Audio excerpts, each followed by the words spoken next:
Good evening, everyone, and welcome along to a historic day for competitive Irish Dota. This is the Irish Dota League Season 5, and this is the Division 2 tiebreaker playoffs. So we have a three-way tie, which I don't think has ever happened in the IDL, and as a result, we're doing three best-of-ones to try and figure out what the order is going to be going into the playoffs. If it ends in a tie after three best-of-ones, we will then be moving on to 1v1 mids, which will be pretty exceptional. I'm Patter. I am delighted to be joined this evening by Adam. Hey, everyone. And the glorious Auntie on production. And yeah, let's get into this one. This is going to be hype.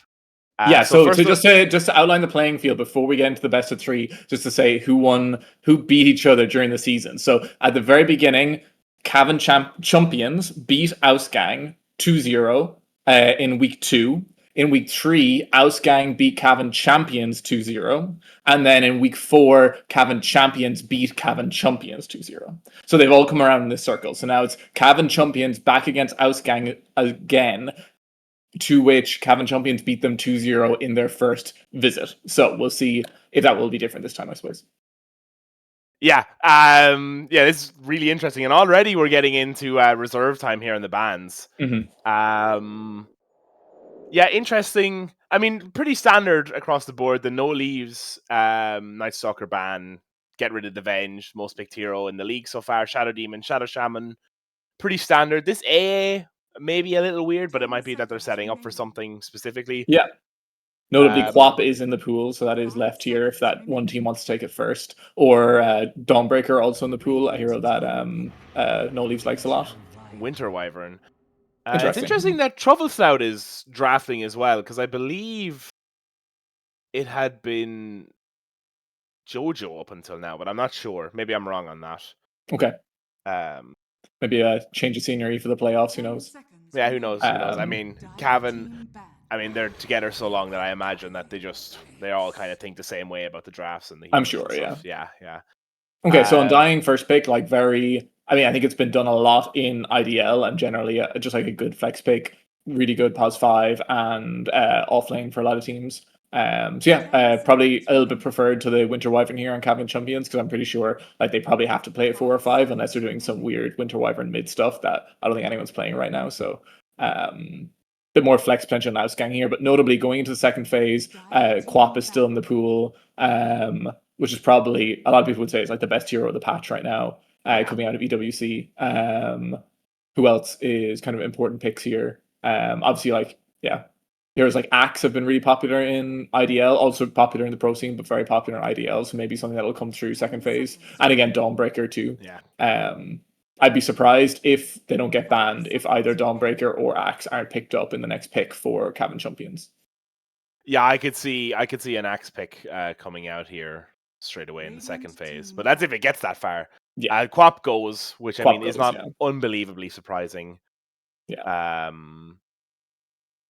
But okay, so Ausgang have the option to if they wanted to say ban Dawn, pick Axe here, and that would be pretty limiting to no leaves. Pool. Not obviously, he plays Night Stalker, he plays Doom, he plays a couple of other heroes, but probably his two best heroes, you might even say, along with Night Stalker. And Night Stalker not really as good as those two, so could be something they try to do here on Ausgang.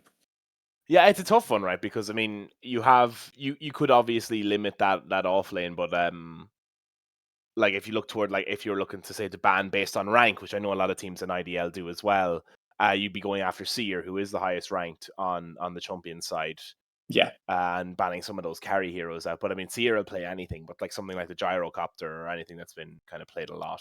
Yeah. Notably, Nature's Prophet is still in the pool here as well, probably the other highest priority hero in the patch. So both heroes have the option to take that if they want here. Lena goes, Dawn stays in the pool, so does Nature's. Yeah. A lot of good heroes in at the minute. A lot of good heroes left, for sure. We did see, or Jojo Baggins was playing Nature's mid, so that could be an option. Death Prophet.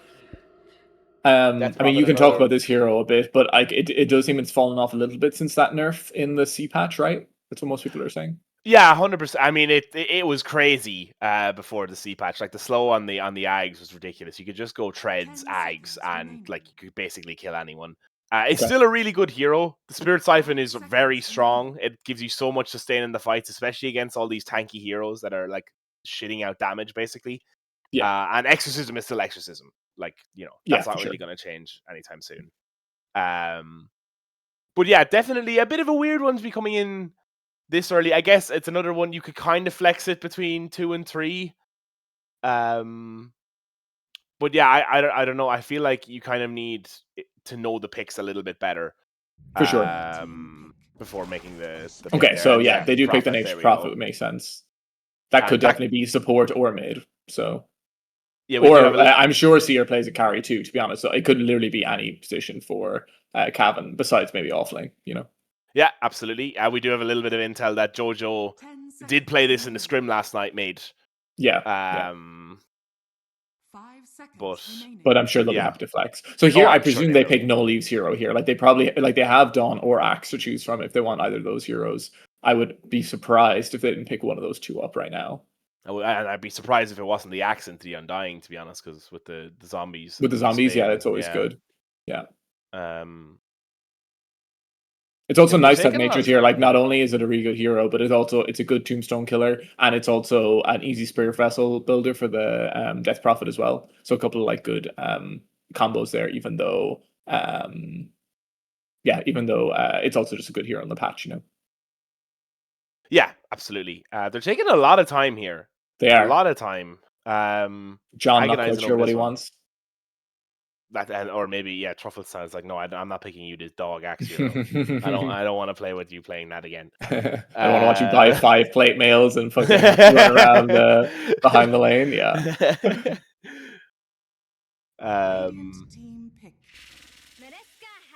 Dark Willow. Interesting. Definitely electing for comfort on the side of champions, for sure. Like, rather than just straying strictly to the meta. Which is a good strategy as well, but I feel like Winter Wyvern and Willow, they definitely are broccoli and truffle snout heroes. I feel like I've seen them play them quite a bit for sure. Now we know Jojo used to be a Willow spammer, right? So it could be something maybe they flex to mid as well, but I would imagine, as you said, it's probably their support duo. Probably their support. And Willow has been a highly contested hero in the pros as well recently, so just a strong hero in general. But it does give Ausgang the option here to pick up either Axe or Dawn if they want it. So yeah, probably the two of the strongest offlaners in the patch. Brewmaster also becoming more popular recently, but we don't know if people play that. More of a kind of a player-specific hero, right? So yeah, I don't think anyone that we know plays that. No. Centaur Warrunner. That's been pretty popular. I feel like I've been seeing that pop up a lot more in my pubs. Yeah, cool. Okay, yeah. I mean, yeah. Yeah, I don't know how like in the pro meta it is, but I feel like I'm seeing it more at our level, which obviously is not a high one. Yeah. But yeah. One thing that's nice in Ausgang right now, obviously they still have 2 more picks to make, but they don't really have the Winter Wyvern pick. Isn't particularly dangerous with the ult right now. Like, there isn't really any right clickers on the side of Ausgang that are going to kill other heroes, or they're all tanky enough to survive. So far, even the first pick Winter Wyvern, the Winter's Curse, not looking particularly dangerous. To at least for kill threat, obviously it's still a good team fight control spell, etc. But 50 seconds in reserve time coming down here. 31 as well on the Chump is tiny. Interesting. Tiny. Is that tiny? That must be tiny carry, right? I'd imagine, yeah. It has to be, unless it's tiny 4 on dying 5, and then they pick carry last here. DP mid, Centaur 3. Oh, yeah, possibly. So doable both ways, yeah. Yeah, they've got a lot don't forget Centaur Tiny is like a classic lane combo, right, where you throw back into the stomp. So they could be trying to do this like very classic lane combo. Yeah, they have a lot of flex potential on the side of Ausgang, which is interesting because I feel like, well, I guess it's because a lot of the teams have been kind of around for so long, we just know what they play. Yeah, that's true. Whereas Ausgang would be a bit newer to the scene here, and as such, we just don't have as much knowledge on them. Yeah. But yeah, really getting low on the reserve time here. 10 seconds. Yeah, both teams. Wraith King. Wow. Okay. Interesting. That could be a carry, or because Seer loves Wraith King carry, right? So they might be keeping John's hero to last and picking Seer Wraith King. So I'm not sure I've seen Nolies play Wraith King that much. No, I feel like I haven't. I feel like he plays more like the Blink Initiators or like the classic offlane kind of category of heroes. So, but now they will have options in Ausgang here. They're probably going to agree that this is a Seer Wraith King and that they want that they're going to ban like Dawnbreaker and Axe in the next 2 picks. It could be a tough one to pick for No Leaves here at the end. We'll see. I suppose it's good into that lineup. Yeah, it is. Yeah. I don't think I haven't seen John play it, so I wouldn't be as familiar on it. But yeah, I do really like how Ausgang have played around the Winter Wyvern pick here. Maybe showing that this so they're not sure. Okay. Interesting. Yeah, they're not sure. Which I mean is fair enough because it could be. Again, we know champions well. Like we know those guys well, but the Ausgang mightn't. Also, congratulations to Ausgang on winning the All Ireland hurling today. They were talking about it in the pre-game lobby, so shout out to them and Tipperary. Great game, I heard. But anyways, yeah. Poor old Lord Lukey D was having a bit of an existential crisis in the pre-game chat because people that he went to school with just won in Croke Park. But anyways, TB ban and Asgrav specialty. Played one game, yeah. Specialty, all right. Lots of much finer TV players in D2I than myself. But yeah, so it doesn't seem like they're really sure on Ausgang where the straight thing's going to be played, which is fair enough. Maybe they will flex it to No Leaves, who knows, and pick a different hero on. The Slark is a good ban though, just against all these strength cores and like the tanky heroes they have on Ausgang. Like I don't disagree with it as a ban. Maybe not the strongest hero right now, but it's a decent carry against their lineup. Void Spirit. Okay, so it must be carry Prophet, Jojo 2 on Void Spirit, and then Wraith King offlane on No Leaves. Right? Interesting. Yeah, I guess so, but I suppose we did, as the draft went on, we did underestimate the potential for the Nature's Prophet to go somewhere else than mid. So just because we played against it last night, that's the only reason. But a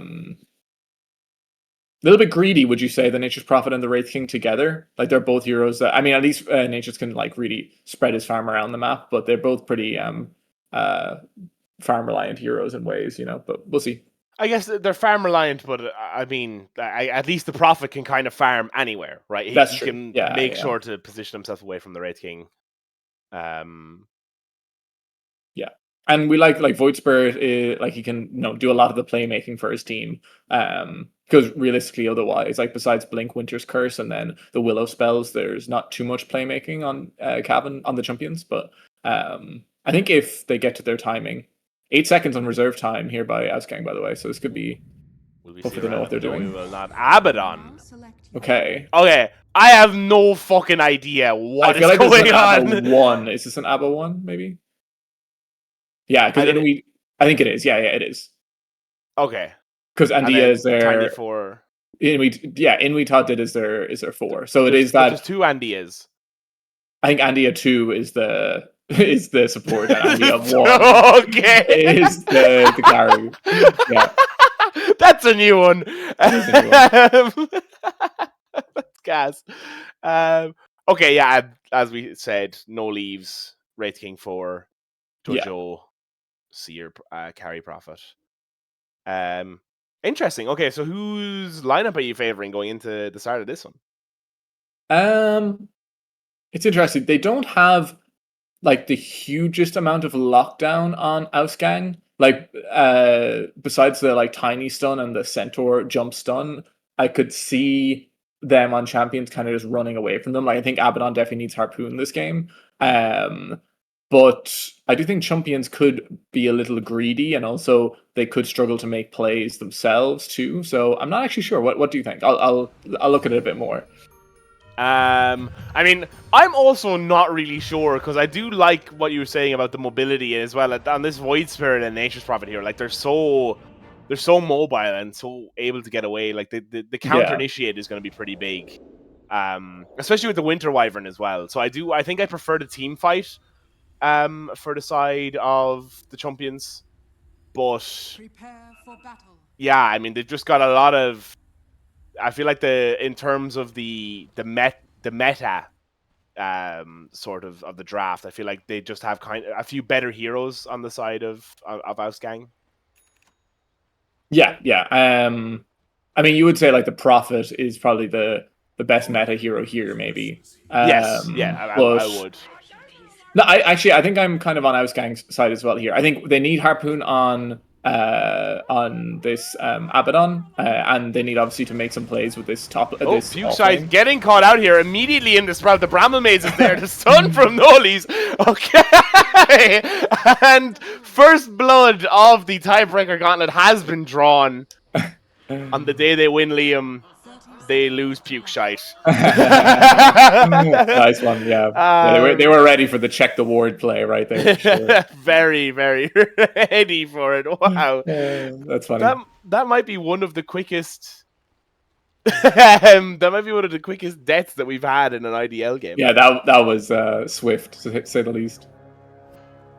Okay, so looks like the Chumpians are going to actually gain. Oh no, they're backing off the bottom rune. I thought they were going to try and they were going to gain a lot from that, but no, pretty even rune split. But yeah, I mean, obviously gaining a lot, getting that first blood onto Broccoli, who I'm sure will put it to good use.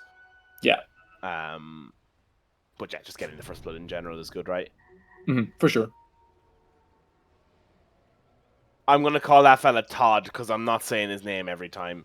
Yeah, but yeah, okay. So I think this matchup is probably pretty even, but I'd say probably slightly favored toward the DP. Okay, yeah, for the damage that she's going to shit out. But I do think that it's not like heavily favored one way or the other, I don't think. For sure. This matchup bottom, Abaddon Undying, I mean, obviously, I don't think it's a strong lane, the fact that I don't think Abaddon's going to get bullied out in any way, but I don't think the kill threat is that high just when they have very little, like, Abaddon has no follow-up slows or anything either, really, except his third, you know what I mean? So I don't know how many kills they'll be able to get with the Undying, but I think they should definitely farm well on the Abaddon here. Yeah, I mean, they do have the nice slow coming in with Curse of Avernus once that gets leveled up a bit, right? As well that's true. The Tombstone zombies. But they are making a bit of a go out here, dropping the Bramble Maze. The Decay comes in. Andia 2 getting shielded by Andia 1. That's not going to get fucking confusing. No. And Broccoli able to get the back off there. I better pull up my last hits. But yeah, pretty even so far. Div 2 kind of sits in this weird middle ground of early game action where Div 1 has none of it and Div 3 has a lot of it, and then Div 2 just kind of like sometimes it's a bloodbath, sometimes it's pretty tame. For sure. So it will be interesting to see. Notably, something that's interesting from the side of Ausgang is they have done this thing of just draft 5 super tanky heroes. So Nature's Prophet as in the one position here, you're gonna find it difficult to like make these hyper effective rotations around the map where you can kind of come in and make a kill happen that mightn't have happened otherwise, just because the heroes are really, really tanky on the side of Ausgang. So in that way, it might just be a little bit more difficult for the Nature's Prophet to find that early impact, you know? Yeah, that's fair. Even with that incredible amount of magic damage on the Sprout. As they do get the kill. Speaking of the carry, Nature's Prophet. So they just hit down 2, so I wonder did they just do the combo? We didn't see it obviously, but I wonder they possibly did the tiny stun into throwback into stomp, which is the classic lane combo. Jojo, no bottle here, just gets it delivered. Doesn't get either of the water runes. Oh, that's a tough one. Yeah, it's a rough one. He's going to heal up a little bit now, though. But yeah, definitely not great. Very good at controlling this this creep equilibrium on the bottom lane. Yeah, for sure. On both lanes, to be honest, both side lanes, they seem to be doing it pretty well. They are going to get the stomp out. The toss comes in. Truffle's now getting low. They drop the Sprout onto Todd. He is going to get low. The Cold Embrace is there. Lukey D throwing in the right clicks. In comes the Arctic Burn. They're going to be getting the right clicks in onto Todd and Lukey D with the Splinter Blast. He is getting low. That Centaur is really tanky, though, so it's probably not going to be enough. Seer looking to get the kill onto Todd here. They are going to get the Sprout damage. Coming in with that avalanche, the right click's coming in from Truffles now. Doesn't have the Cold Embrace for under 2 seconds. Is going to go down. Todd getting low here. Will he go down? Yes, he will go down as well. So they trade the support for support there. Lukey D coming in with the right clicks. But honestly, after dying on Seer, you're probably pretty happy with that trade. Yeah, I mean it's fine, but I do think the pressure from this top lane is going to definitely sway in the favor of the Radiant here. Like the Tiny is both Tiny and Centaur aren't going to really feel much from the Nature's Prophet just kind of like peppering them or whatever, and then the Wyvern is a decently easy kill once his third is used, you know. So yeah, I could see that. Oh, Ooh, I could see that one coming. Yeah, that's a rough one. That does deceptively high amount of damage on that. They have the Tombstone down here. It looks like No Leaves is going to be able to take it down. Broccoli now, he gets to die. And Dia2 coming under the tier 2 tower. Drops the Bramble Maze on Broccoli and a big kill there. Yeah, underestimating the damage on this Dark Willow there a little bit. Yeah, and the tier 2 tower. Yeah, and that too. Yeah, Abaddon having a pretty good time on this bottom lane. 25-5 on the last hits. Yeah, no, definitely enjoying himself here. And as we said, I think this lane is kind of in the state where both teams will farm very well. And then I think if the Dire overplay a little bit, maybe they can die. But otherwise, I think it should be pretty even. Yeah, should be. But it will be interesting to see if either team is going to be able to edge that one. Todd making the move down to the mid lane. Is he going to be able to There's a 2-level advantage here on this DP, so... Yeah, oh, managing to dodge the Avalanche with the, I believe that ability is called, no, Dissimulate, not Assimilate. Close. Yeah. But, yeah, Tiny making the back off. Luki D now getting caught out by the Sprout is going to be able to tank quite a lot of damage with those 2 rings of protection as well as the Bracer and the Chainmail, building rapidly towards that Vanguard. For sure. Which would be pretty excellent to have. Yeah. And in general, Radiant definitely pulling ahead of the lanes here.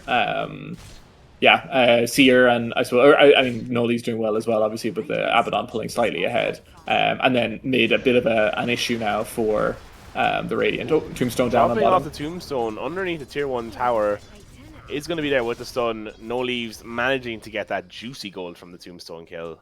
Andia 2 and Andia 1 maybe having just a little bit of a miscommunication there. Yeah, it is easy, especially on, like at this sort of lane where you're playing on dying, you want to make kills happen, you're supposed to be like a really aggressive laner, but dropping the Exorcism, sorry to cut you off here, with the Shield Rune to Dissimulate, and the Spirit Siphon is going to be making the dive under the tower, is able to with that Spirit Siphon damage. The Remnants are there, throwing the physical damage into Jojo, and he is just going to go down, can be run down. Seer coming in with the TP, the Sprout gets dropped down, has the Quelling Blade, isn't able to get through the right tree though, is going to go down on Pukeshide. Really, really big kill for Seer. Yeah, huge. And the tips coming in from his team. and Dia 2 not happy with that one. Yeah. Obviously Pukeshide happy with the ego blast he gets for killing the other mid laner, but obviously not as happy with getting picked off there by Seer. But good map awareness and good, that, as we said, there's not going to be too many opportunities for kills like that for Seer at the beginning of this game, but that is obviously one of them when Prophet just runs under the tower for like 15 seconds. So yeah, good map awareness. This lane for Void Spirit is becoming really difficult though. Yeah, 12 last hits, and yeah, it's super, super rough. Yeah, just one of those things of when you die once, you start falling behind a little bit, and then it's really hard to catch up. You lose that level as well, and yeah. Yeah, for sure. I really like what Ausgang did with their lanes this game. Like they have this cool combo on top. They have a Death Prophet mid who doesn't lose that many lanes, and then they have this really strong lane bottom that maybe doesn't have kill threat, but definitely isn't going to die. So they are going to drop the Bone Guard on No Leaves. Yeah, you had the Caster Curse and Dia 1 and Dia 2 getting low here now as well. The Bone Guard is there, but yeah, the Bramble Maze plus the stun and the damage just too much for Andia. Crazy. Yeah, maybe playing up a little bit too much there before. Oh, and Seer now getting gone on underneath this tower is going to sprout himself in there with Luki D. Throw the right clicks in. The tower is going to start doing damage. The Avalanche comes in from Todd. He manages to draw the aggro, but it isn't enough to save Luki D. Will it be enough to save Todd himself? No, it won't. No Leaves and Truffle Stout and Broccoli making the rotations up here, punishing the overextension, but not before they get Seer. Yeah, great rotations by both teams to pick off extending players for sure. Yeah. Oh, managing to I am very worried about where Jojo is going to find farm in this mid game though. Like he's literally 14 last hits. His team is already pretty greedy with this Nature's Prophet and the Wraith King, and now they have a Void Spirit who can't really make plays yet. So yeah, it's going to be tough, I think. The Brown Boots bottle stick. Yeah. Void Spirit. It's extremely tough for Jojo right now. Yeah, we do see the 6 is out in the Abaddon now, so at least that play that I'm not sure should have happened before anyway, but that when he died there in the last time shouldn't be able to happen again. So, what 60 CS nearly at yeah, he 9 is minutes. farming up a blinder there on Andia 1, not 2. Yeah, not 2. We got to make that No. distinction.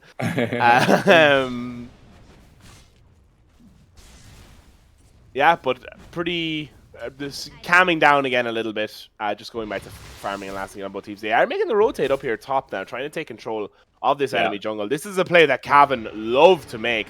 Pukeshite is here, not before the Arctic Burn gets off. Is going to be able to make this escape. I really like this call by Ausgang because, as we said before, they have these really tanky heroes, and they've won their lanes in a way that, like, the Void Spirit can't kill any heroes. Seer can in a while, but, like, Nature's Prophet doesn't do that much damage straight away early, and they can kind of just invade their jungle, take control of areas they want to, and there's not too much they can really do on champions. What is Wraith King's build? Is he going Ratty? He is going Ratty. Okay, so he's not going to have a big power spike item for a little bit either. Yeah, it's going to be a case of turtle up and see what you can do here for the champions. As the Avatos combo comes in from Todd, the Truffles now getting the deny there. Jojo, is he going to be able to get the kill onto Todd? No, he isn't. Just doesn't have that second Remnant charge. Seer does. Is going to immediately TP out. Does get the kill on Seer, which is actually probably really big for Jojo's game. He does get the TP out. Pukeshite is here now after getting the kill on the Trouble Side. Has the Spirit Siphon there. No Leaves is going to chase down. Not really a fan of that though. Has the ultimate up and ready. Seer is here as well, level 8. He's going to pop the ultimate once on Pukeshite. Lord Lukey D, as the dive is going on here in the bottom lane underneath the tier 2 tower. Broccoli throwing down the Terrorize is going to be able to get that mass sphere. Seer comes in with the TP as they disengage from the mid lane, and Dia 2 going down to Broccoli, and Dia 1 managing to make the escape, but No Leaves is here, freshly respawned, is going to be able to disengage here. Yeah, great map play by Seer so far. Like, really, everywhere his team needs him, he's been there and ready to get these cleanup kills. So playing really well on Seer. Yeah, playing super well and able to kind of avoid those concerns that we had earlier about where he'd be able to find the kills on the map. Yeah, for sure. Which is good. Definitely. And to be honest, like, both Seer and Wraith King need to have a good game right now because Jojo's game is going to be really tough to recover from. So Seer having this impact early game is going to do a lot for his team. Yeah, Jojo less network now than is Dark Willow. See, this is why you never let supports get first blood. Shit like this happens. Nice heads up play there from Jojo to use the Aether Remnant to get the last hit on the range creep there. But yeah, looking like they're maybe making a play toward this mid tower, or maybe just kind of in a transitionary period here. Yeah, no EXO for 45 seconds, so they probably will wait for that before they try and make a big tower push. Seer's smoke out from the Arcana. I see that. Who, as we all know, is the best Wraith King in Ireland, which that was set last season between himself and Bambi.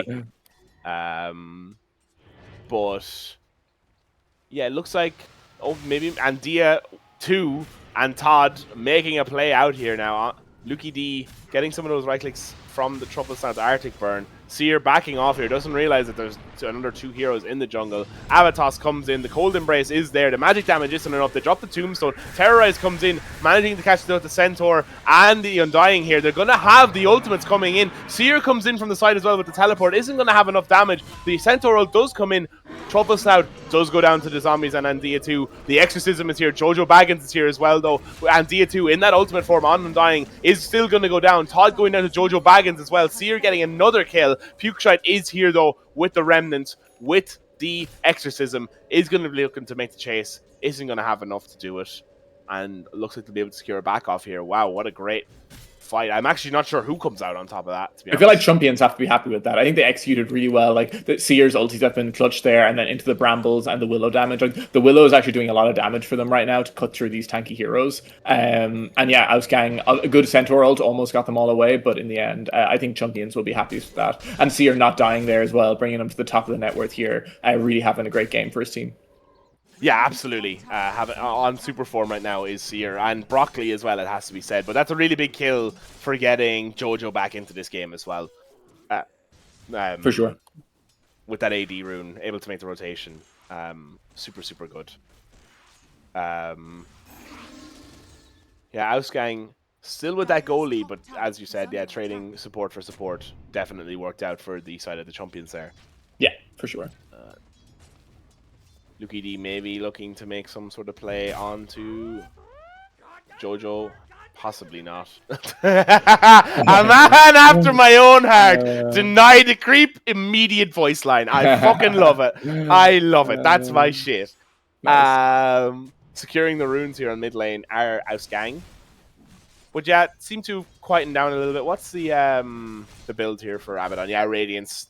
When I was playing Carry Ab way back in the day, that's what I was building. They are going to make the go out here, dropping the stun onto Andia. He does have ulti, so... Yeah, with the Bramble Maze, Broccoli as well. Team is coming in, yeah. Yeah, they are maybe coming in. Able to get the back out here. Todd does come in. Very long TPs, unfortunately, so DP Very not going to get in. Oh, maybe he's going to be able to get the first life on to no leaves, though. The right click's coming in, the cold embrace. Very good. The terrorize. Is it going to come in? It's not going to come in time. He does go down. They've dropped the Winter Wyvern ulti, though. Pukeshine maybe getting a little bit too big for his britches here. They are going to drop the Centaur ulti. Broccoli getting low here. Pukeshine able to make the back out with that haste speed. Jojo coming in now, drops out the Remnant, doesn't manage to make the connection onto Todd. The second step comes in, they're immediately silencing onto Jojo. In comes Seer, though the Sprout is there onto the Tiny. He's getting low, he's going to go down. Pukeshide, even with that Spirit Siphon and the Exorcism ult, just doesn't have enough. The rest of the team aren't there anymore. They aren't able to make the rotations, and it's two really big kills for the side of Champions. Yeah, and that's Exo used as well, so they have no real threat on Death Prophet when she spawns again here too. And just really, really well played by Cavan here. I think they're doing a good job of like bringing the necessary heroes to defend all the goals by Ausgang, and maybe Ausgang not 100% sure what plays they want to commit to or not commit to. And yeah, really well done on Cavan just to kite them the right way, I think here. And Jojo getting a few kills, a few assists there, getting his game back on track. It needs to happen. So. Notably, also, Wraith King got his Relic. He's about to finish his Radiance. Like, that awkward phase of the Wraith King game is basically over. And yeah, I do think Cavan have gotten through their awkward part of the game and, should be doing well now in the next, like, 10-15 minutes. They did have the Spirit Siphon on the Seer, but like you were saying earlier, just able to walk away on the side of Cavan Champions. When the setup isn't there, the team fight is really, really bad for Ausgang. Yeah, for sure. They haven't really been able to make a good play with this Tombstone on Ausgang yet. Just whatever the plays have happened, either Undying hasn't had it, or it's kind of gone down. They're trying to make a play here, but I don't think there's any chance. Yeah, I don't think there's. I think it's more of a just kind of stand around and see what happens, throwing a few spells at each other. Both teams. Yeah, this is like what happens at our rank when both teams just stand mid and do nothing. Yeah, for sure. Which we're not innocent of ourselves either. No. Yeah. But yeah, Seer farming up a storm here now. A good over what is it 1.5k? I think he is over the next closest. Yeah, about that. Yeah, something like that. On Death Prophet. Yeah, all those extra kills really coming in clutch here. Seer's gonna have a great game. The Wyvern not able to have a huge amount of impact so far, and it was first picked, so I mean you kind of expect that a little bit. But it'll be interesting to see how the curses come in late game, because it's not the easiest Wyvern game, I don't think. But yeah, we'll see. No, definitely not, and it's not like there's like a squishy support hero that you can just cast it on. And no, exactly. Die. Yeah. Well, yeah, both teams. Can you apply Curse of Avernus to allies? Do you know if he attacks on Abaddon? I think so. Okay. I think so. I don't remember, but I think so. I smoke coming out on mid here, by the way. Yeah, maybe looking to make a play towards that top lane. They are desperate to find this Nature's Prophet. Yeah, they know his game is fantastic now. What they don't know is that he's literally playing all over the map and it just teleported to the triangle. But they are going to spot out Jojo here, and they're going to try and make the go out on him. Pukeshide has to be the initiation with Lucky D with the stun. They have the silence and the follow-up. They doesn't have a dispel yet on Jojo. Is he going to have enough to get out? No, he isn't. And Dia2 coming in with the decay, getting the kill. Yeah. I think that was Blink reveal on Centaur as well. So I do like this. Like, it's pretty clear from their lineup that this Centaur is how the plays need to be made, like with this Blink Dagger, because they don't really have a playmaker otherwise. But yeah, I think a lot of them making plays around the map is either just going to have to be follow up with the with the DB or the DP Death Prophet onto this Blink Stun combo on the Centaur. Yes. What's the Wraith King up to down here? He's also farming up. Yeah, he's farming up a storm. I mean, he's delighted to take this bottom half of the map. It feels like, despite the fact that they were at a deficit coming out of the lanes, Chumpians have been really able to use the map really well and kind of fabricate a comeback here. They are going to drop the exosystems, try and take this tier 2 tower mid. Not all of Ausgang are there, though. It seems like the Chumpians are making the rotation. Nolies is coming up the river. Broccoli coming in from that jungle. They're getting the right clicks in. A little bit of damage. Pukeshite happy to just kind of stand here with the team behind him.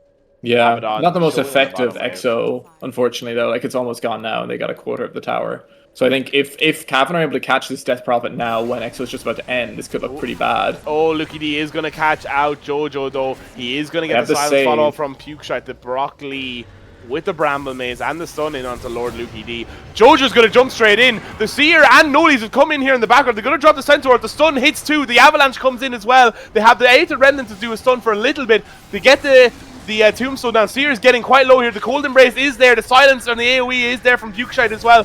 No ultimate coming out from Troubleshout. He's going to go down on Seer as well, as does Jojo Baggins. It's a huge fight. It's a massacre on the side of the Chumpians. They are going to be able to get Lord Lucky D, but that's surely not enough. No leaves going down. It's a team wipe in favor of the Ausgang. They managed to take down the Chumpians on the triangle. Wow. Wow, yeah. I suppose I think Ausgang just hitting a bigger timing here, and this is the first fight they took with Abaddon as well, which did a lot with his Radiance. And yeah, the issue with Ausgang's lineup is that the setup is poor outside of Centaur, but if you kind of just run your whole team into their team, then they just win fights because they've got Death Prophet and they've got the Ags and Death Prophet now. So yeah, really well played by Ausgang, and yeah, I think there was a place where maybe like Cavan could have like taken a kill at the beginning of that fight and kind of kited it a bit more and would have been okay, but sticking around against the Death Prophet was very tough. Yeah, sticking around against the Death Prophet, who still had Exo up. But they are going to go right back in here as they drop the Sprout down onto Andia too. He's going to fail and pop in the smoke. Seer is going to force staff himself forward or get force staff forward. Go on it. They have caught out the carry Abaddon here, who is going to pop the ult. They immediately drop the Winter's Embrace down onto it. There's no TPs coming in here, so he should be dead. Pukeshite is here on the sideline, but I don't think that's going to be enough for Andia 1, who is going to go down. Broccoli getting low on the sideline. Going to try and get the kill onto Troublous out here. Pukeshite will be just enough, the Ghost. They drop the Bramble Maze down, though. They have the stun coming in from the Willow as well. Stun coming in from No Leaves. They are going to be able to just burst them using Seer on this Nature's Prophet. Todd, is he going to be caught? Yes, he will. He's going to get caught by the Nature's Prophet TPing in. And just as we were counting them out, they pulled themselves back in, and the Chumpians take a huge fight. Yeah, just splitting up a lot on Ausgang after the fight, but then also not retreating enough. Like, Abaddon staying around there without his team being able to come back to him is just a bit dangerous, and they made a really good play on Cavan to punish that. So yeah, I think if Centaur had been able to maybe come join that fight after he was kind of just in the jungle here, it would have actually been fine, but the fact he couldn't, yeah, just made it a really good fight for Cavan. And Seer definitely, like, getting those 2 kills there feels really good after unfortunately dying in the fight before. But he's 3k ahead of Abaddon right now, so his game is fantastic. And I like this pickup. He went for the Pike first instead of the Mjolnir, which a lot of prophets do, but just giving him the early playmaking ability in this game where people need to be able to make plays. I think it's a good call. Yeah, absolutely. As they are going to look for the TP out here onto Pukeshite. They've caught him again. Spirit Siphon is there onto Broccoli, but the follow-up stun from this Dark Willow. They drop the Bramble Maze. They're going to throw all the right clicks in. Lucky D is there, but they're just able to stand and ignore him on the side of Chumpian. Seer doesn't give a shit. They're going to drop the Terrorize down. It's going to hit 1. They are going to throw the Avalanche there to drop the Tombstone. No Leaves is going to focus it down immediately. Lucky D getting really low here and is going to go down to Seer's ultimate. They managed to get the... He tosses his Undying back into the fight onto Express delivery from Tiny Airlines, ensuring both of them go down. Wow. Okay. Yeah. Really sacking that fight in the most in the strongest version of that word. But yeah. Oh, someone clipped that. That's fucking. That was funny. Oh. Yeah, they're finding it tough here. Death Prophet, she went for this Blink second item, which I'm not 100% sure I like, because if she had a tanky item there, like one other tankier item, like even like a Yules or something that just allowed her to, or like a, I don't know what else that Prophet's buy, Like maybe a BKB. BKB. Yeah, okay. Like have it there instead. I mean, she wouldn't have it for the price of a blink, but you know, like some tankier item, she can live there, give it time maybe for Abaddon to TP in and just get her ulti off, because there again, she popped ulti when she was on like no HP and kind of just died with it. So yeah, I think with a tankier item here, DP will do a lot better. And then I think taking fights against this Nature's Prophet, but without the Abaddon in the fight at the moment, is really tough for Ausgang. So they need to make sure, if they're going to take a big team fight, that the Abaddon could be there. Yeah, absolutely. They need to be grouping as 5 now. The timing where they could kind of survive as 4 is past. Yeah, Seer's just too strong, and he will just like pick off everyone individually. Yeah, he's so far ahead, 4k ahead of the enemy carry. Yeah. No Leave's doing really well as well, and it has happened, ladies and gentlemen. Jojo Baggins is back above Dark Willow on the net. What a comeback! Good. What a comeback for the ages. They're gonna write movies about this one. Yeah. But yeah, maybe we might see a bit of a skirmish on this top lane. 2 and 2 are here. Yeah, maybe. I really, as I said, I remember I was saying in the draft kind of this Abaddon needs to pick up this harpoon item early, and that's exactly what he did. I think that's a great call, just because if you can grab the Nature's Prophet in the fight, like he definitely will die. He does have Pike, but if you can grab him on harpoon after Pike, he's probably just going to die every fight. So yeah, good awareness by Andy. I think that's a good call by him. Yeah, you do have to be worried, though, that this lineup that was greedy on Cavan has gotten away with how greedy they are, and now they have 2 cores that are farming pretty much faster than anyone on Ausgang besides Abaddon. So, yeah, you're going to have to be, and I mean, they're 7k ahead, obviously, on Cavan, but, like, that's not going to change. If anything, it's going to get bigger than that, the goal lead. So, yeah, maybe Ausgang need to figure out kind of what their playmaking situation is pretty soon, and figure if they can turn a team fight like that. Yeah, absolutely. I mean, yeah, they definitely have fantastic farming heroes on the side of the champions. And I mean, 5k of that 7k goal lead is literally just in Seer. Yeah. It's crazy. Broccoli, not interested in anything, just dropping down the stun and the Bramble Maze, as well as the right click. Just happy to farm up here. Pretty dangerous farm to be taking, to be fair. But it seems like Ausgang... Oh, no, maybe... I think they are going to try and make the move here now. No one's going to be able to get in there except for maybe the Nature's Prophet, but I don't think he's going to be coming to save. As Broccoli, planting the ward, is going to get caught out there, managing to get the split off. The Terrorize managed stage 3. Doesn't have the Bramble Maze for the follow-up, but they don't have the catch anymore. They don't have Blink Daggers ready to go here. Broccoli managing to kite into those trees. Tiny... Is he going to get juked out? Yes, he is. And on the bottom lane, they managed to catch Pukeshite out under the tier 2 tower. With that knowledge from the ward that Broccoli dropped, as well as the fact that he's able to live just for as long as he did. And he wants more. He's happy to keep throwing down these spells. He's staying in the area. Maybe Broccoli up now a little murder in that last fight. Yeah, absolute murder. Tiny definitely needs this blink as well. He's obviously queuing it up, only 500 gold away.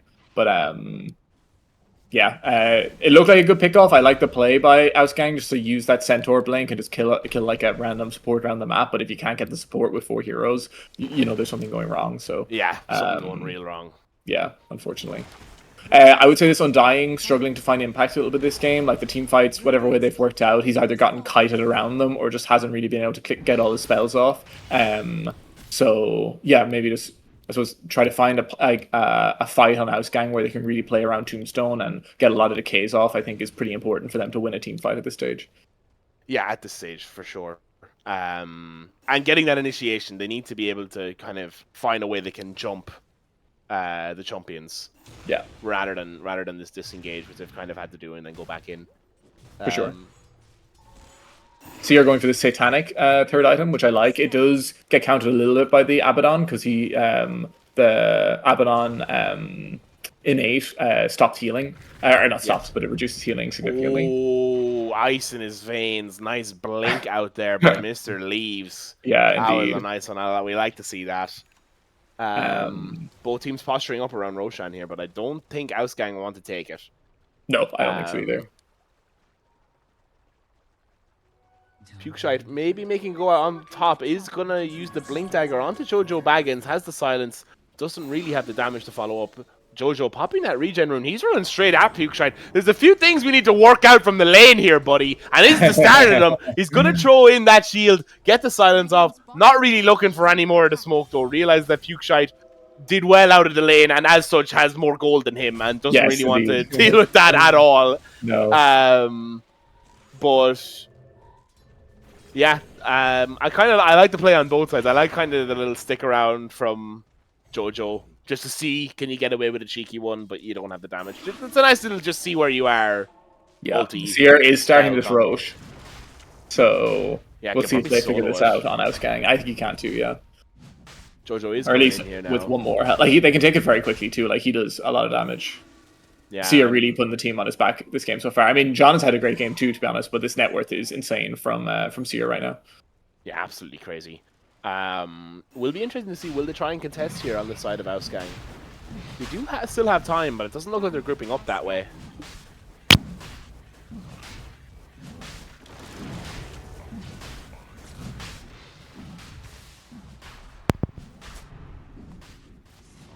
Yeah, just going to get the D-wards down. They are going to get the Roshan. Seer picks it up and immediately blinking up onto this triangle. They drop the Bramble Maze with the stun, even with being griefed by the neutral creeps. Works out well. Get the kill onto Andia too. Nice, really good play by Broccoli there on the Dark Willow, like making this end around play, knowing there's probably someone sitting up here watching the Roche, and Undying unfortunately plays food to that. So this game feels really hard for Ausgang right now. Now, they haven't fought with the Abaddon since the one fight that they won. So maybe that means they can still win a fight. I'm not sure. But Seer is looking very unkillable right now. With the BKB coming out in a second and the Satanic, it's going to take a lot. Death Prophet definitely needs this BKB before they fight next as well. Yeah, how far off is she? Not far. Not far. No. Six gold, in fact. Yeah, this AC on Noli's is going to do a lot as well in the next fight. Like, I don't know, they're just hitting a lot of item timings in Cavan right now. It's going to feel really difficult for Ausgang. Somehow Winter Wyvern now has a ton of farm on Cavan and has taken out the Void Spirit as well. No, I can't even play First Blood anymore. Oh, there we go. Nice one, Jojo. Okay. Nice one. Well, it's great by Truffle Snap, though. I feel like his farm just skyrocketed there in the last few minutes. The Solar Crest plus the Blink is going to do a lot. He's been plugging away and has been really involved in all of these fights, pumping out damage. But it has to be said, Brock Lee has been an absolute menace. He has, yeah. Like, the dodges, his ultis have been fantastic. And really, like, in the early game, kind of shouldered a lot of the damage burden for his team, like, with the Brambles and his ultis, so... Yeah, and I mean, the fact that he was able to kite out 4 of their heroes on that top lane while they kill the mid on the bottom, just crazy. Yeah. They are going to try and make the jump here. Pukeshine, maybe a little bit of a miscommunication, is going to jump straight in, drop the BKB, is going to force that TP out from the Winter Wyvern. Let's see, can they keep the engage up? They are going to see, can they find Seer here? They have all their ultis ready. They're going to pop that Centaur or War Runner ulti. They have the Harpoon in onto Jojo Baggins. Pukeshine jumping in onto the backline. Seer is happy to stand and fight. The stun comes in from Broccoli as well as the Bramble Maze. Jojo is there with the silence as well from the Dissimulate, and they are going to be able to get the kill onto Pukeshine. And from that, the rest of them crumble. Jojo goes down, but Andia 2 going down. They have the Reincarnate coming in from Wraith King. I thought that was the Aegis for a second, but it wasn't. Todd going down, Lord Lucky D, and they are going to finish it off here. Andia 1, Ultimate is popped, Ultra Kill for Seer, and a team wipe for the champions.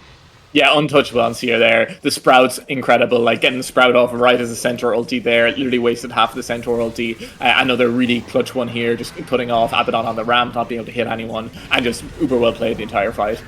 Truffle Snout, even without the Winter Wyvern, who had to TP out early, just didn't need it in this fight, and Champions looking much stronger than Ausgang right now.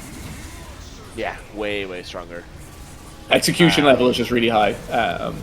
And yeah, Undying struggling to have another fight there again. Yeah, these heroes on Champions really just popping off. Yeah, and there is going to be at least one set of racks here, if not more. And like you were saying, it's just so hard to see how they try and kill this Nature's Prophet now. Yeah. He's so far ahead. Bit of target priority issues maybe in Ausgang in that last fight too. Like it felt like there was maybe a moment they could have moved and tried to kill the Wraith King when he was like right beside them all. He kind of got a blink away, and then they tried to go on Nature's Prophet, but he sprouted away, and it was just very hard for them to figure out who was the right target in these fights. Yeah, and a little bit of a miscommunication, I think, as well with Pukeshine jumping, jumping straight in onto the Winter Wyvern. Probably a good jump, but just doesn't have the follow up from the rest of the team. For sure. Needs a Centaur with the blink stomp there as well. Who did get caught in yet another fantastic Bramble Maze.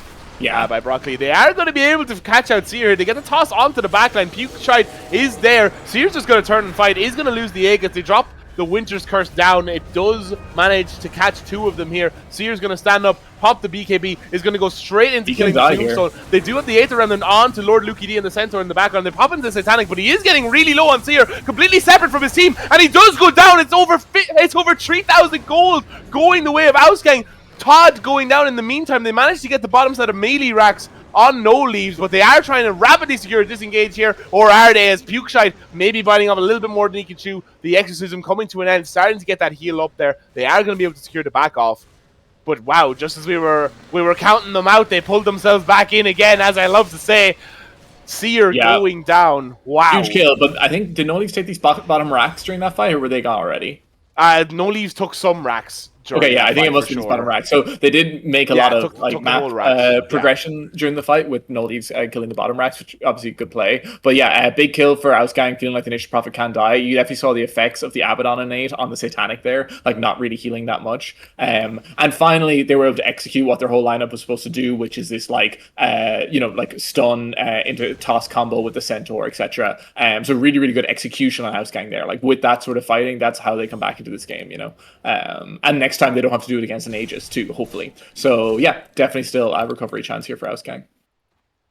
Yeah, definitely still, and huge fight to do it in, but they do lose, as we talked about, that second set of racks on the bot lane. And also Wraith King just got Ags, I think, as well, so that's going to make these next fights really hard to win as well. Really good item. I like this build by No Leaves a lot. Like, it's kind of this hybrid damage, hybrid aura, hybrid, like, just utility build, So I think it's pretty cool. Yeah, I think it's really good as well. That slow from his death is pretty massive with the... Oh, that doesn't come on the shard anymore. That's just how it works now. But yeah, the slow on the death, all that sort of stuff, really, really good. Yeah. Been playing a Storm, farming up a Storm as well, ahead of the enemy carry. But yeah, I mean, what's the player? Are you waiting Roche? Is that what you do? On Champions or on Ausgang? On Champions. I think you definitely do wait Roche, yeah, for sure. Because, as we said, I don't think they can win a second fight against the Nature Prophet with another Roche, especially without the rest of their buildings getting taken. So I think that probably is the play. Oh, they might finally get a support here on Ausgang. Oh, Brock Lee, though, remains goated. I don't even know where he went. They are going to find Seer. He's going to pop the BKB. There are 4 heroes here on the side of Ausgang. Seer maybe biting off a little bit more than he could chew. What an unfortunate timing on the Haste Rune. That is ass, bro. And they are going to try and get the TPs here onto the tier 2. Todd looking to get the hit with the Avalanche, and he does get the hit with the Avalanche. No Leaves here on the backline, realizing they don't have stuns. Lord Lucky D is here, but doesn't have the stomp. Massive Winter's Curse there, coming in from trouble now. But again, yeah, the ulti is there. They just don't. They can push now. There's no buyback on Nature Prophet. That's a really good kill by them. Like obviously Cavan just not quite being in position there, or maybe trying too hard to save their Dark Willow that they could have just sacked for free. Maybe, I'm not sure, but I think what happened there after the Sprout? Because I didn't see him in the Sprout. I don't know where he went to. I'm not sure where he went either. Does he have Outworld Staff? No. Yeah, I'm not 100% sure either. But he did die. So. Yeah, and then he lived until they caught him afterward. Yeah. Lucky D making the jump out onto Jojo Baggins here. They are... Oh, nice silence. Oh, and they get the harpoon. And Dia1 getting the harpoon onto the backline is going to get Trouble Sound. That's a really big kill. Just as we were counting them out, they have a 16k gold net worth lead here. And Dia 2, I believe that is, and just TP'd back to the base. They dropped the Terrorize in. The Bramble Maze is there as well. Pukeshite managing to get the Blink out. There's just Lucky D left here on the high ground. Maybe they'll be able to get something. Jojo with the 8th Remnant. They don't really have the damage without Seer, but they're going to pop the BKB and keep trying anyways. Going to pop the Centaur ult. The Orchid comes out from Andia onto Jojo, has the BKB, so it's not going to affect them. But that is BKB used on the Void Spirit here. Like ships in the night.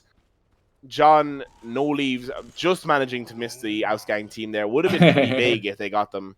Yeah. To be fair, I think John maybe could have killed the Centaur potentially either, but not worth fighting into the Abaddon, to be fair. So understandable. But yeah, this Abaddon showing like his matchup into Nature's Prophet is really good once he can get on top of him. That's the only issue here. And even into like the other heroes, like he can kind of just pick off the Winter Wyvern. It's pretty good with them once he gets Samantha against the Wraith King now as well. Like his matchups are good. They just have to make sure they execute the team fights. And really good, like Puke Shite, obviously we were saying maybe a little bit of an eager go on the Winter Wyvern before in the last fight, but a huge go on the Nature's Prophet before that, being able to pick him off there. So yeah, Ausgang definitely not out of this game. It is a struggle against these two racks gone down, though.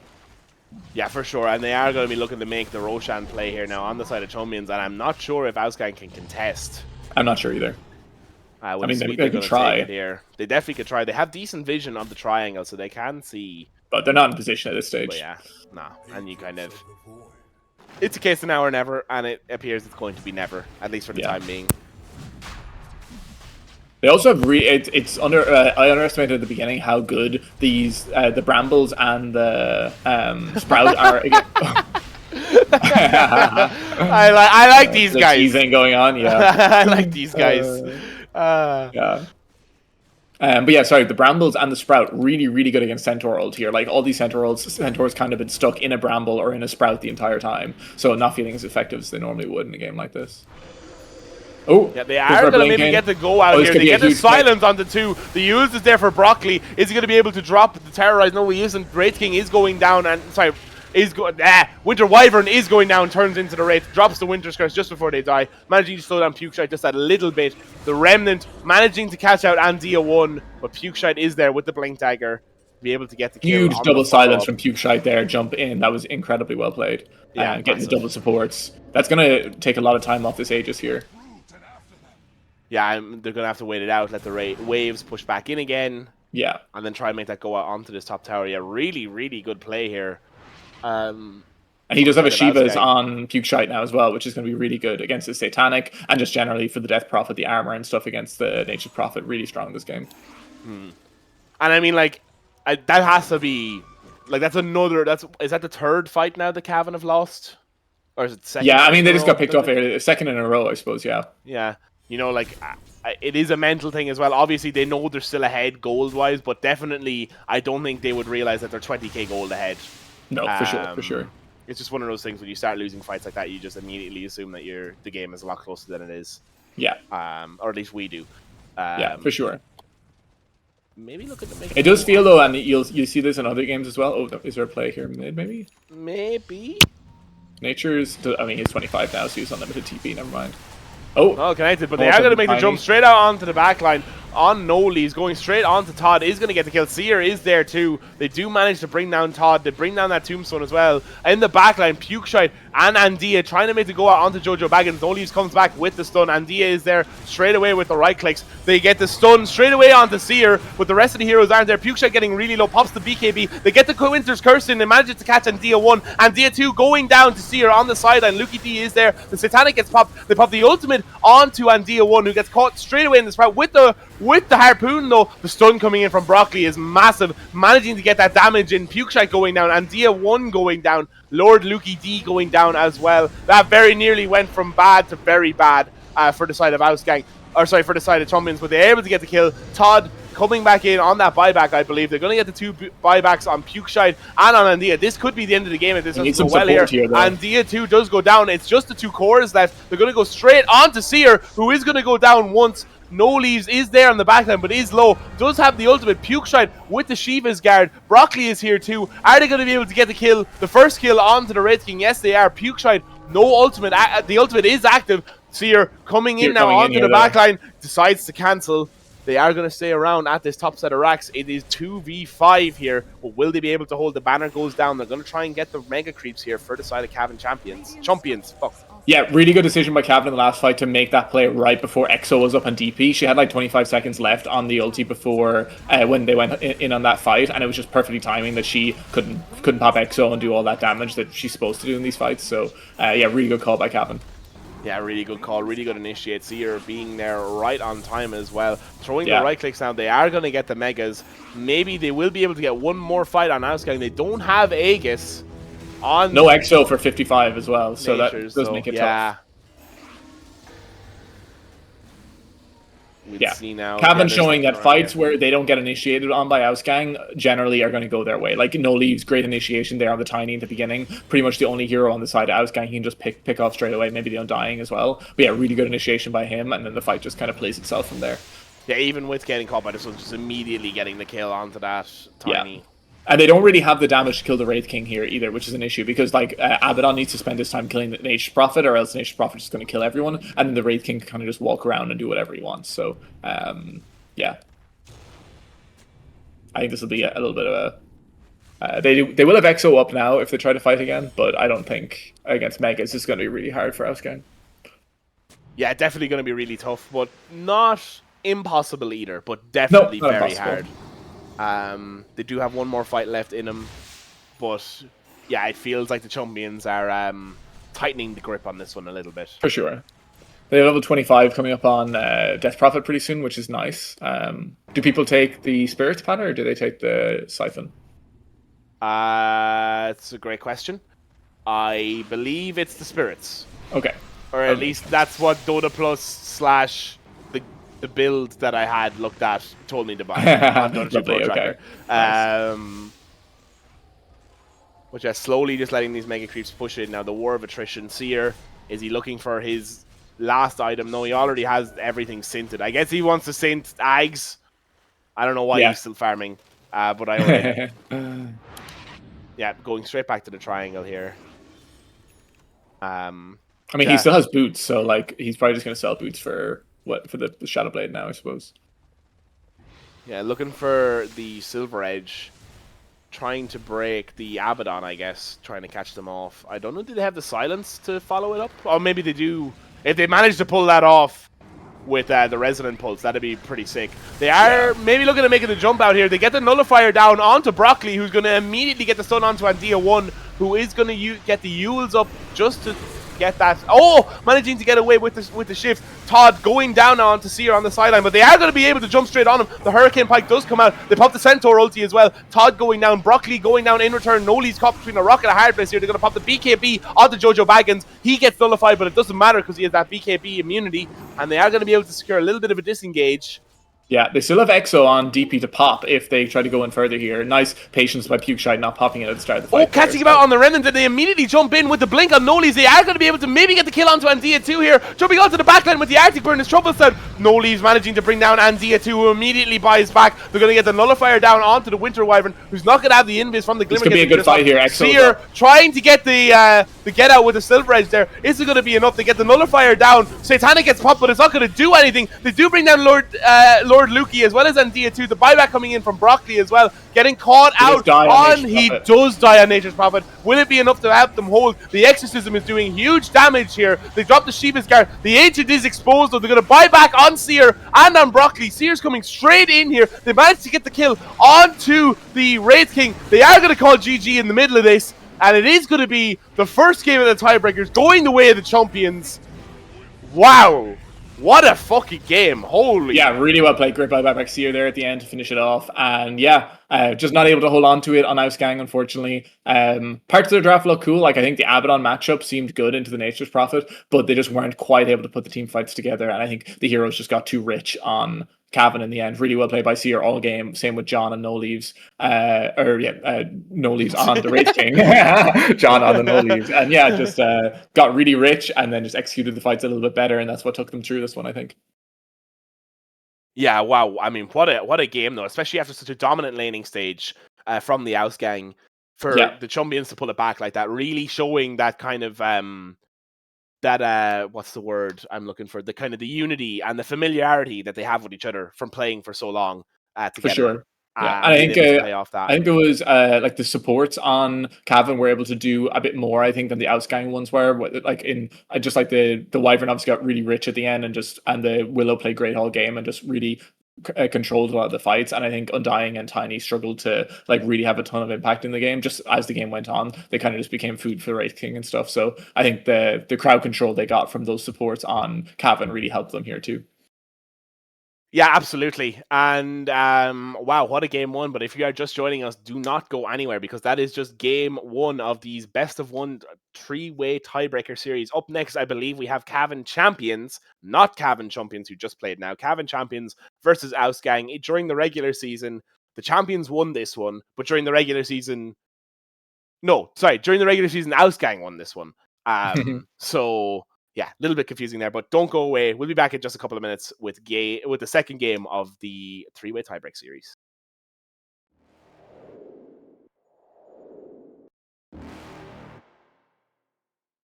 You're never gonna make it, you're not good enough. There's a million other people with the same stuff. You really think you're different? Man, you must be kidding. Think you're gonna hit it, but you just don't get it. It's impossible, it's not probable, you're irresponsible. Too many obstacles, you gotta stop it, yo. You gotta take it slow, you can't be a pro. Don't waste your time no more. Who the fuck are you to tell me what to do? I don't give a damn if you say you disapprove. I'm gonna make my move, I'm gonna make it soon. And I'll do it cause it's what I wanna fucking do. Cause all these opinions and all these positions, they come in millions, they blocking your vision. But no, you can't listen, that shit is all fiction. Cause you hold the power as long as you're driven.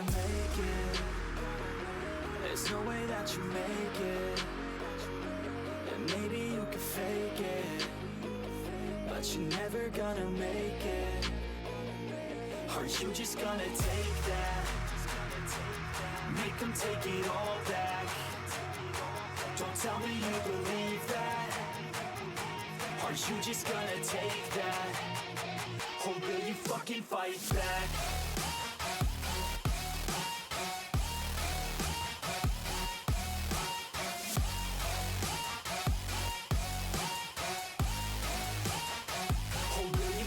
Fight back.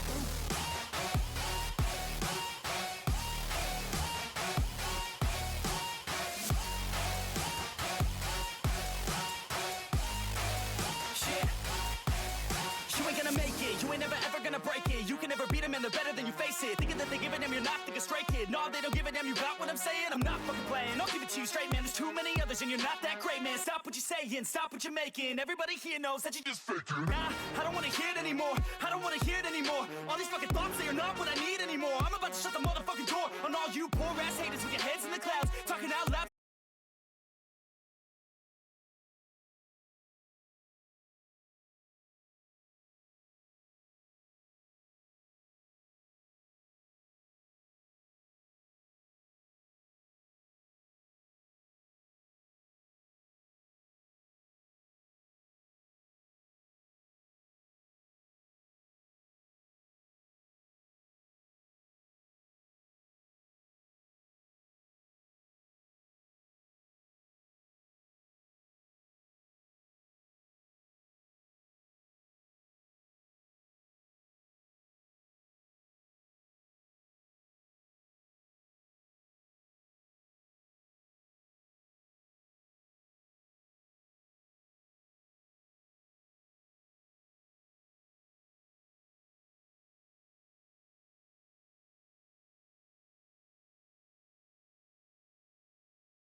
but I don't second guess it. I'm loving every second. I see my life progressing, so I spend time investing.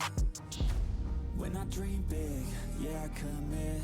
Wanted this life since I was a little kid. Never thought twice, I just did what I did.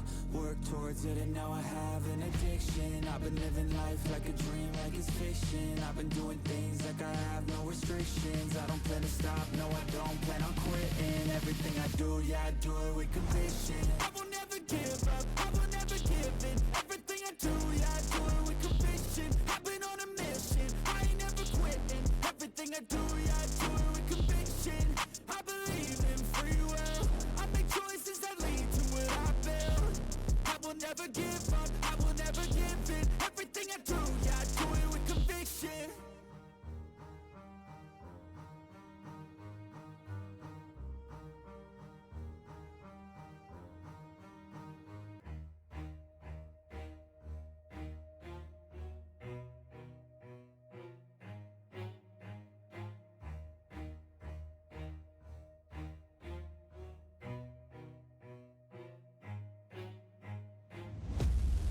Watch out, cause I'm here now and I'm staying.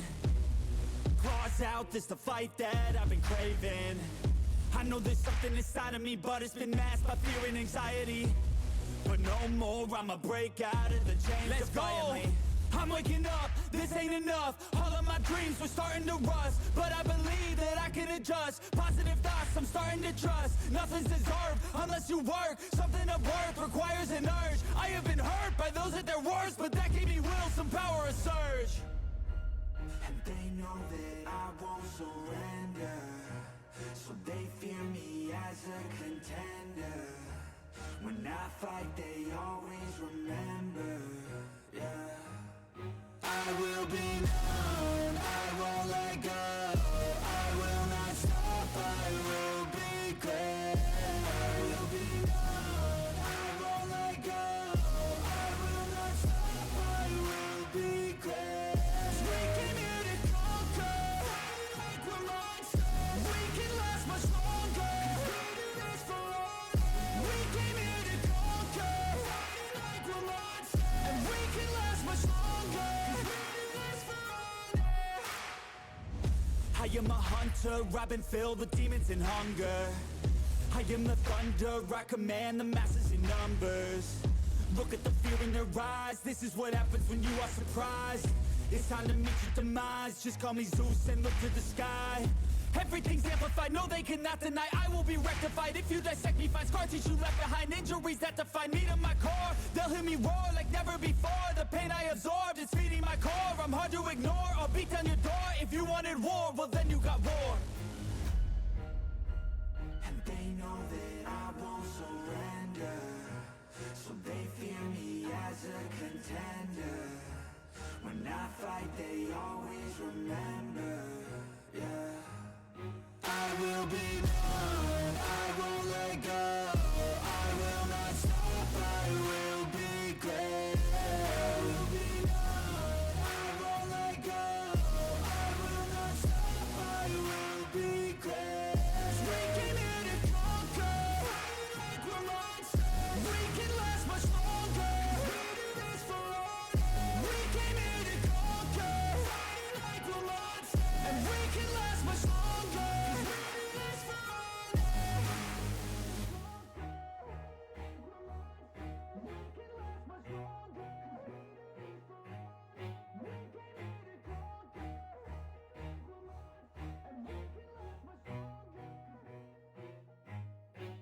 Even when you feel low, you can still go.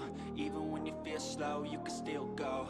Even when there's no hope, you can still go. I never answer to no, man, I still go. Go, go, go, go, go, go, go, go, go, go, go, go, yo, go, go, go. Hustle hard, hustle every single day. I'll be making moves till I'm buried in my grave. To the system, I don't wanna be a slave. I've been doing shit my way, or the highway. And in the driveway is a nice range, 'cause I grind through the climb, I invite pain. You'll never hear me, bitch, nah, I don't complain. Just gotta flip the switch and you can go and obtain anything you want, anything you need. Your mind's got the key ingredient, it's belief.